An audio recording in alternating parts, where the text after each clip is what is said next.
नमस्कार,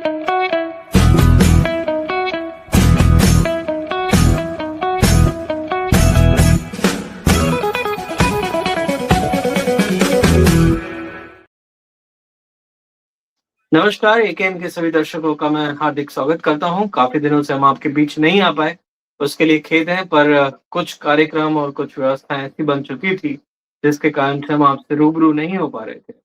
और इस बीच गुजरात में बहुत कुछ हुआ है। केजरीवाल जी और मान सर का 4 दिन तक का जो दौरा था, 3 सभाएँ की, पब्लिक का क्या रिस्पॉन्स मिला, कैसे आम आदमी पार्टी ने पहली सूची भी जारी कर दी है, लोकल बॉडी के लिए, जो कि बीजेपी और कांग्रेस से आपको बहुत इस खेल में आगे पहुँचा देती है। इतनी सारी जानकारियों को और इसके अलावा भी जो भी जानकारी हमारे पास पर्याप्त है, वो जानकारी आप तक पहुँचाने के लिए मैं दिलीप भाई को रिक्वेस्ट करूँगा कि वो गुजरात के रिगार्डिंग सारे समाचार हमें बताएँ। जी, दिलीप भाई। जी, धन्यवाद अनूप जी। सभी दर्शकों को प्रणाम करते हुए मैं आपको कुछ खबरें गुजरात की बताना चाहूँगा। पहली खबर है कि आम आदमी पार्टी ने गुजरात की लोकल बॉडी इलेक्शन के लिए अपने उम्मीदवारों की प्रथम सूची जाहिर कर दी है और उम्मीदवार अपनी तैयारी में भी लगे हैं। बहुत बढ़िया रिस्पॉन्स पब्लिक का भी मिल रहा है और जो परिवर्तन की लहर है, वो परिवर्तन लाकर रहेगी, ऐसा सबको विश्वास है। दूसरा न्यूज़ मेरे पास है, जो थोड़ा चिंताजनक है, वो है राजकोट से, जहाँ पर एक दलित पत्रकार के ऊपर अन्याय हुआ है और वहाँ पर जो वहाँ के आईपीएस हैं, तो पुलिसिंग व्यवस्था है, उनको इंक्वायरी करने के लिए बुलाएंगे ऐसा बोल करके उनको प्रताड़ित किया गया और हमारे जो प्रदेश के नेता है यशोदान भाई और प्रवीण राम जी, उन्होंने कड़े शब्दों में इस चीज की निंदा की है और कहा है कि तुरंत इस पर कार्यवाही होनी चाहिए और ऐसे जो आईपीएस अफसर हैं, पुलिस हैं, जो बीजेपी के इशारे पर काम करते हैं, उनको कड़ी सजा मिलनी चाहिए और कोर्ट में भी आगे लड़त देंगे। तो ये न्यूज है दूसरा। और तीसरा मेरे पास न्यूज है कि आम आदमी पार्टी की जो माननीय अरविंद केजरीवाल जी और भगवंत मान साहब आए थे, तो रैली में अरविंद केजरीवाल जी ने कहा था कि बीजेपी जब सत्ता में आने के लिए बहुत सारे वादे करती है, लेकिन उसको इम्प्लीमेंट करने का टाइम आता है तब वो भूल जाती है। सत्ता प्राप्त करने के बाद वो सारे वादे भुला दिए जाते हैं और किसानों का जो हाल है वो टस का मस रहता है। तो उन्होंने कहा था कि परिवर्तन आएगा और आम आदमी पार्टी की सरकार बनते ही बढ़िया उनको किसानों को और स्टूडेंट को रोजगारी, ये सारे मुद्दों पर इफेक्टिवली काम किया जाएगा, ऐसा उन्होंने आश्वासन भी दिया है। तो ये 3 न्यूज थे मेरे पास गुजरात से। धन्यवाद अनूप जी। बहुत ही महत्वपूर्ण समाचार आपने बताई है। लगभग 10,200 सीटों पर चुनाव हो रहे हैं और जिनमें से 450 460 उम्मीदवारों को आम आदमी पार्टी डिक्लेयर कर चुकी है। फर्स्ट लिस्ट ये बहुत जल्दी, मतलब अभी तो इलेक्शन कब अनाउंस होगा वो पता नहीं है, कभी भी हो सकता है, बट ऐसी स्थिति में 460 लोगों को उम्मीदवार बना के रख दिया है। भारतीय जनता पार्टी भी इसको लेकर काफ़ी बौखलाई हुई है। हम इस 2 घटनाओं से समझ सकते हैं। पहला, जो भी साथी हमारी मदद करने के लिए आए हैं या फिर जो भी लोकल लोग हैं, उन पर फर्जी मुकदमे चालू कर दिए हैं, उनको किसी भी तरह से प्रताड़ित किया जा रहा है। बहुत सारे, शायद तक पिछले 3 दिनों में 10 कार्यकर्ताओं पर दबाव डाला गया कि वो पार्टी छोड़ दें या फिर चुनाव ना लड़ें या फिर उन पे केस करे हैं। सुरेंद्रनगर के अंदर 4 कैंडिडेट जिनका नाम डिक्लेयर किया गया, उन्हीं पर फर्जी मुकदमा बाद में कराया जाता है और अभी उन पे प्रेशर ये डाला जा रहा है कि वो चुनाव ना लड़ें। तो ये डर दिखा रहा है कि किस तरह से भारतीय जनता पार्टी को गुजरात में आम आदमी पार्टी का डर लग रहा है। एक और बात मैं इसमें जोड़ना चाहता हूँ कि 3 सभाएँ अरविंद केजरीवाल जी और भगवंत मान जी ने पिछले 3 दिनों की। इसमें एक थी अमरेली में, जो कि एक किसान बहुल एरिया है और वहाँ पर जो लोगों ने वेलकम किया, लोगों ने उत्साह दिखाया, वो उत्साह देख के लगता है कि कांग्रेस से ज़्यादा लोग आम आदमी पार्टी को पसंद कर रहे हैं। वैसा ही एक अच्छा रिस्पॉन्स जाम-जोधपुर, जो कि जहाँ पर हमारे सिटिंग एमएलए हेमंत खवा जी हैं, उनकी जो मेहनत थी, उनके साथ पूरा जो जामनगर यूनिट है और जो आस-पास के तहसील हैं, उनकी जो मेहनत थी उसके कारण वहाँ पर तकरीबन 10,000 से ज़्यादा लोगों ने उस सभा में आए और आखिरी सभा दाहोद में की। यहाँ पर मेरे ख़्याल से पहली बार केजरीवाल सर आए थे। माना ये जाता है कि बहुत ही पिछड़ा एरिया है और यहाँ पर किसी की सभाओं में लोगों को ज़्यादा ज़्यादा भीड़ नहीं कर पाते हैं इस एरिया में। बट इधर भी जो लोगों का सैलाब था, जन सैलाब था, इसको हम काउंट ही नहीं कर सकते हैं, इस इतनी तादाद में लोग थे। वो दिखाता है कि गुजरात के अंदर जो माहौल बन रहा है आम आदमी पार्टी के पक्ष में, वो एक बेहतरीन माहौल है।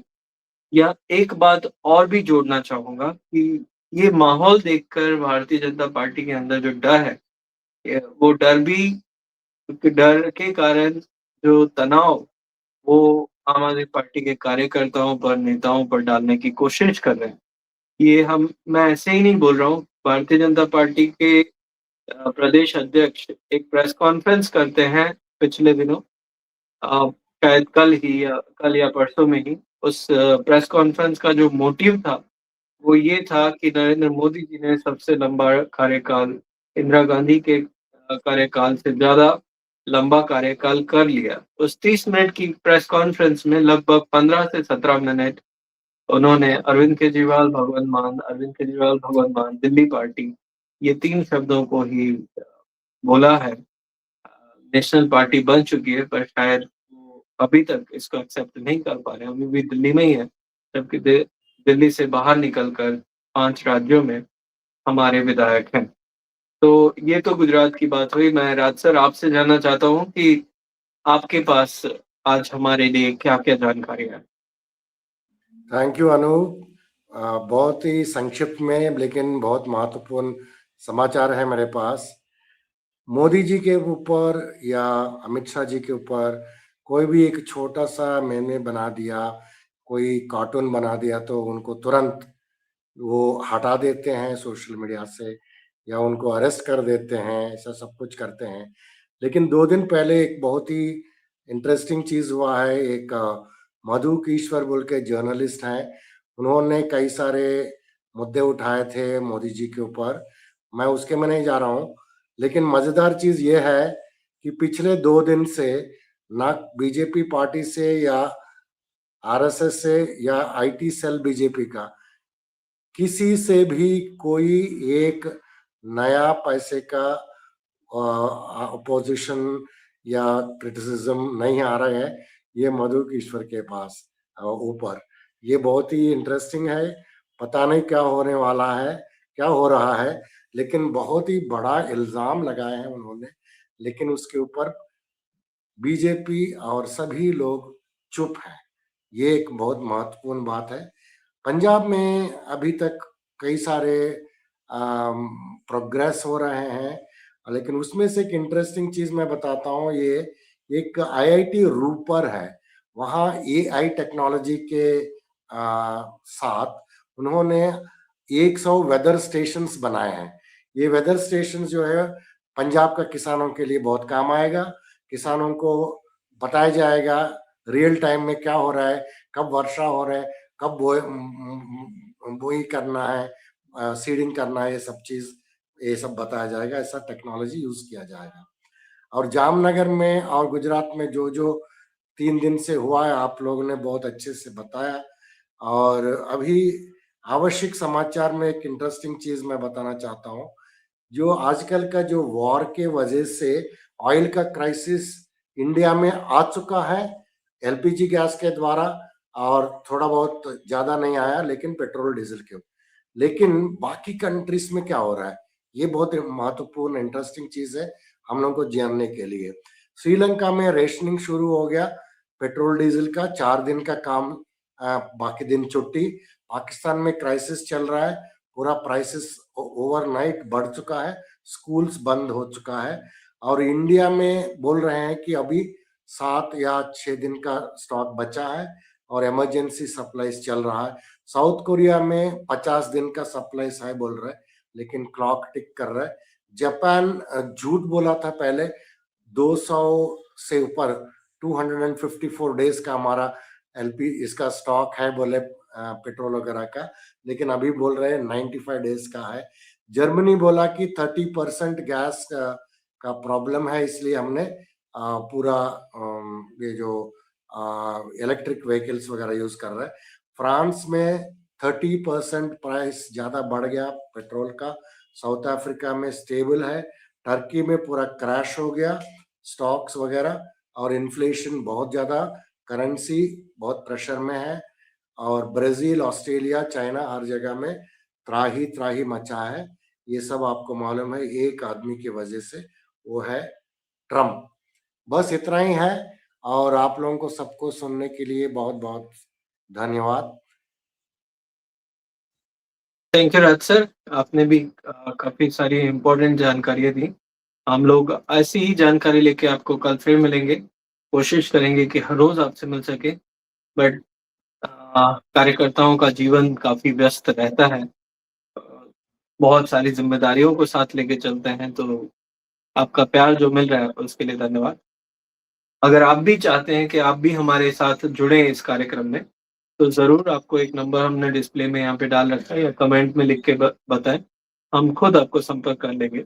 आप भी आपके राज्य की समाचार हम तक और पार्टी के जो भी कार्यकर्ता हैं उन तक पहुँचाएँ। ये एक बहुत ही अच्छा माध्यम बनाने की एक कोशिश है। आपका सहयोग साथ मिलता रहेगा। ऐसी ख्वाहिश के साथ, उम्मीद के साथ आज का एपिसोड यहीं खत्म करते हैं। जय हिंद।